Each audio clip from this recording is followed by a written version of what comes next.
1 Raja-Raja 6 ayat 38 dan 1 Raja-Raja 7 ayat yang pertama. Dan dalam tahun yang ke-11 dalam bulan Bul, yaitu bulan ke-8, selesailah rumah itu dengan segala bagian-bagiannya dan sesuai dengan segala rancangannya. Jadi 7 tahun lamanya ia mendirikan rumah itu. Salomo mendirikan istananya sampai 13 tahun lamanya, barulah selesai seluruh istananya itu. Kata rumah dalam 1 Raja-Raja 6 ayat 38 dan kata istana dalam 1 Raja-Raja 7 ayat 1 sesungguhnya menggunakan kata yang sama dalam bahasa aslinya, yaitu bait. Namun ada perbedaan besar di dalamnya karena rumah yang dimaksud adalah rumah Tuhan atau tempat kediaman Tuhan, raja di atas segala raja.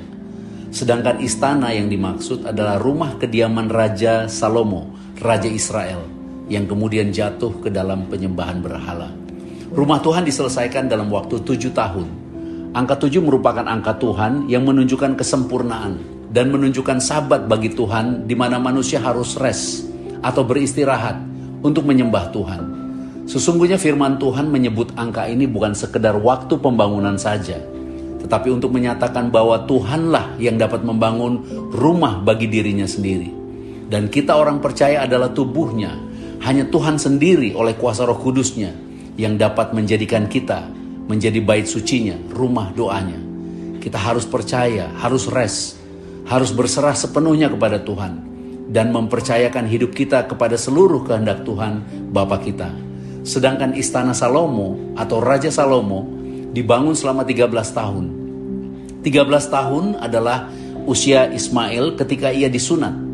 Ketika Ismail menerima tanda perjanjian Tuhan dengan Abraham dan keturunannya. Walaupun Ismail menerima tanda perjanjian, namun Tuhan berfirman kepada Abraham bahwa bukan Ismail yang dimaksud anak perjanjian, melainkan Ishak yang lahir pada saat Abraham sangat tua, umurnya sudah 100 tahun, dan rahim Sarah sudah tertutup. Semuanya itu adalah gambaran yang Tuhan berikan kepada kita, bahwa Tuhan berkenan bukan kepada kekuatan atau kemampuan kita, tetapi Tuhan berkenan kepada iman percaya kita.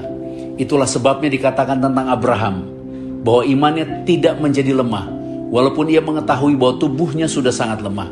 Tetapi terhadap janji Bapa, Abraham tetap percaya. Semua itu adalah gambaran tentang perjanjian Bapa kepada kita, orang-orang kudusnya yang percaya bahwa Bapa oleh kuasa Roh Kudusnya, dialah yang akan menjadikan kita bait sucinya oleh darah Yesus Kristus. Dan walaupun rumah Salomo seperti istana, tetapi itu hanya debu dan tanah yang tidak ada kemuliaan, dan Tuhan tidak berkenan berdiam di dalamnya. Kita bersyukur sekarang karena Yesus Kristus kita telah menjadi rumah Tuhan. Oleh darahnya kita telah ditebus menjadi bait sucinya.